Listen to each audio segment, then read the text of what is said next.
Kejahatan dan aksi kriminal di bulan suci Ramadan tidak serta-merta berkurang. Justru menjelang Lebaran jika menilik dari tahun sebelumnya, angka kriminalitas kerap meningkat baik secara kualitas dan kuantitas. Berikut data tingkat kriminalitas dan tips untuk mencegah tidak kejahatan. Yang pertama kita akan lihat data di tahun 2016 terdapat 2.800 kasus. Ini tingkat aksi kriminal di bulan Ramadan. Jika dibandingkan dengan 2017 trennya agak sedikit menurun. Tetapi kalau kita lihat secara grafik maka ini terjadi stagnan antara di level 2.800 kasus hingga menurun 2.748 kasus. Penyebabnya tentunya adalah masalah ekonomi dan perputaran uang cepat. Namun kalau kita lihat intensitas pemberitaan media belakangan ini banyak sekali aksi-aksi balap liar di malam hari terutama oleh oknum peserta sahur on the road. Kita lihat juga banyak juga di jalanan terutama di ibu kota dan juga di kota-kota besar lainnya. Ini tentunya mengganggu ketertiban umum. Selain itu juga kita lihat banyak sekali aparat polisi di berbagai daerah melakukan penertiban terhadap aksi balap liar dan juga aksi-aksi juga yang dilakukan oleh para peserta atau oknum dari peserta sahur on the road. Selain penyebab dan juga tingkat kriminalitas, kami juga akan memperlihatkan tips agar kita, tentunya masyarakat, bisa terhindar dari aksi kriminalitas, terutama dengan kita lihat bahwa intensitas dari kriminalitas di bulan Ramadan jelang Lebaran semakin tinggi karena memang ada kebutuhan hidup di sana, ada faktor ekonomi sehingga kriminalitas semakin meningkat. Pertama, kita harus mengecek kendaraan agar kondisinya selalu prima. Dari mesin, ECCU, ban mobil, dan lain-lain. Karena banyak sekali modus di jalanan, kita juga sering menemukan modus di mana para begal menunjukkan ban mobil pecah, lalu kemudian ketika ban atau mobil berhenti, lalu kemudian dilakukan perampokan di sana. Yang kedua, itu pasang perangkat keamanan seperti GPS, kunci ganda, alarm, dan lain-lain. Dan pilih rute aman dan ramai, jangan memilih rute yang rawan dan juga sepi begitu. Lalu kemudian juga jangan lupa untuk bergabung atau memiliki asuransi sehingga jika terjadi apa-apa bisa kendaraan ataupun barang bisa kemudian diklaim. Namun kita lihat tadi data dari tahun 2016 hingga 2017 yang cenderung landai, cenderung stagnan. Ini juga senada jika dibandingkan dengan tahun ini di mana Irjen Pol Muhammad Iqbal, Kadif Humas Polri juga menyatakan sampai saat ini relatif landai kejahatan di bulan Ramadan dan ditambahkan alhamdulillah.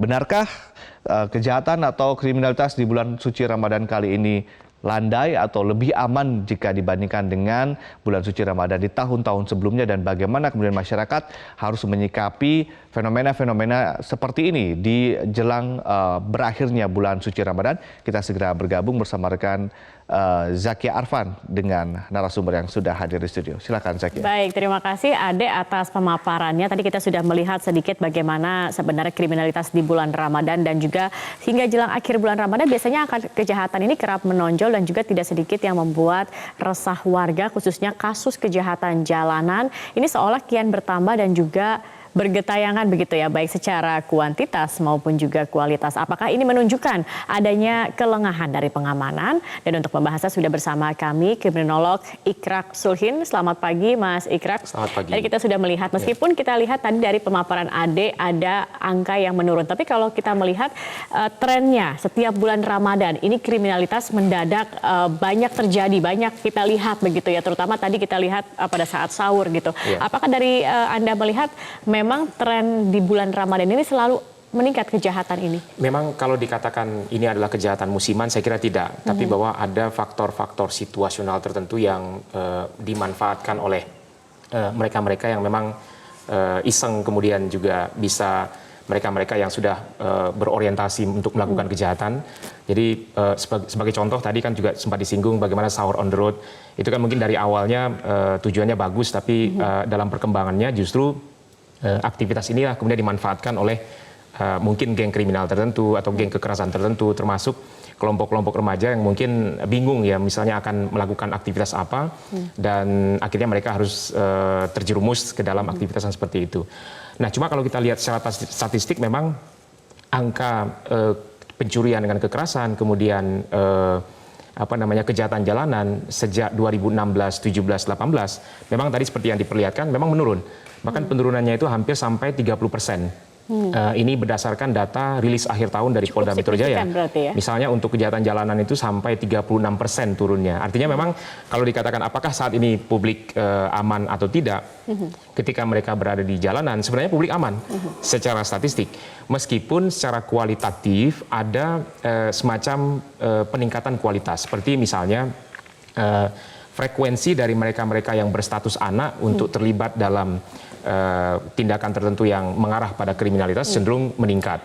Oke, berarti banyak pelakunya adalah kebanyakan remaja justru yang melakukan tindak kejahatan pada saat bulan Ramadan. Apa sebenarnya motif mereka ini? Sebenarnya ada beberapa. Kalau misalnya begal atau kejahatan-kejahatan kekerasan yang berorientasi untuk mengambil properti, ini biasanya dilakukan oleh mereka-mereka yang memang sudah pemain lama. Artinya mereka-mereka yang sudah karir. Tapi kalau kita lihat tadi ada pertikaian antar kelompok atau ada dua kelompok remaja yang bentrok begitu. Nah, ini kan bisa disebabkan oleh beberapa hal. Misalnya seharusnya mereka-mereka ini punya aktivitas yang lebih banyak di tempat-tempat tertentu yang memang sesuai dengan status mereka sebagai remaja.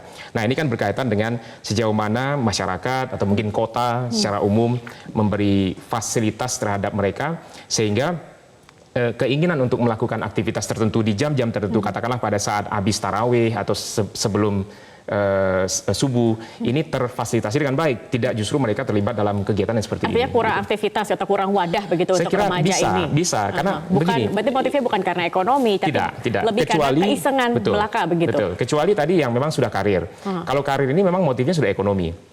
Artinya mereka-mereka yang pelaku begal terutama ya, ini tidak lagi dilakukan karena keisengan. Tapi kalau ada remaja yang terlibat dalam tawuran, kemudian berujung pada adanya yang meninggal. Nah, ini sudah dikaitkan dengan adanya aktivitas tertentu yang semestinya mereka difasilitasi dengan baik untuk melakukan hal-hal yang positif, tapi justru terjebak dalam aktivitas yang justru kontraproduktif. Tadi Anda katakan juga bahwa setiap kejadian ini kan kalau kita melihat rentang waktunya adalah ketika selesai sholat tarawih hingga subuh begitu. Artinya ini memang banyak kesempatan-kesempatan yang dilihat oleh pemain lama misalkan untuk melakukan begal ataupun juga oleh para remaja begitu kan di waktu aktivitas seperti ini. Iya, kalau sebenarnya gini, kalau dikatakan apakah ada tipologi kejahatan tertentu yang memang khas Ramadan, ada. Dan ini biasanya terjadi hampir menjelang Lebaran. Kalau istilah Inggrisnya itu burglar gitu ya, artinya orang pencurian properti tapi dengan cara mendobrak rumah.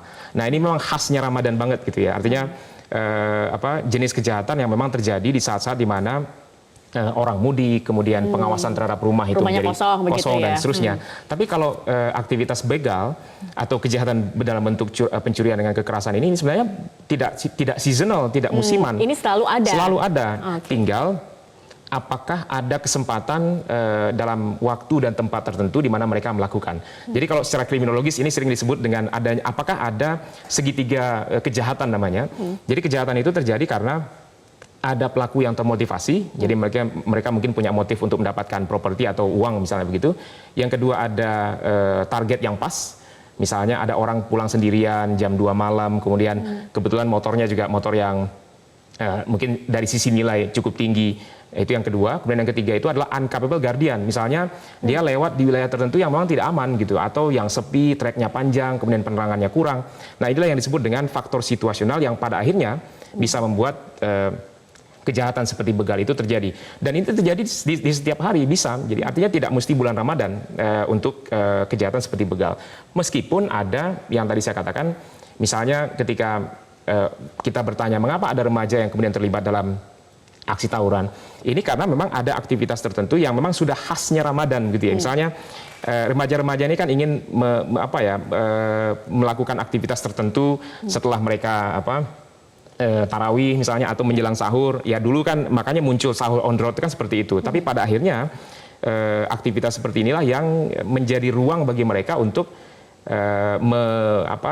melakukan sesuatu yang pada akhirnya berdampak pada sesuatu yang buruk. Nah, kira-kira seperti itu. Oke, jadinya seharusnya kegiatan yang positif dan ada faedahnya begitu ya, menjadi ajang bagi mereka untuk melakukan hal seperti ini. Dan mereka terfasilitasi dengan baik ya dalam beraktivitas. Oke, kalau kita melihat ada penurunan dari angka tadi Anda katakan secara statistik, sebenarnya penurunan angka kriminal dalam bulan Ramadan ini setiap tahunnya menurun bahkan hingga 30%. Apa faktor yang membuat akhirnya penurunan ini terjadi? Apakah memang ada peningkatan khusus dari keamanan atau seperti apa ini, Mas? Ada beberapa, tapi saya kira ini juga kalau dibagi menjadi dua, itu ada pertama ada faktor dari penegakan hukum sendiri atau dari bagaimana strategi yang mungkin dilakukan oleh kepolisian, khususnya mungkin Polda Metro Jaya gitu.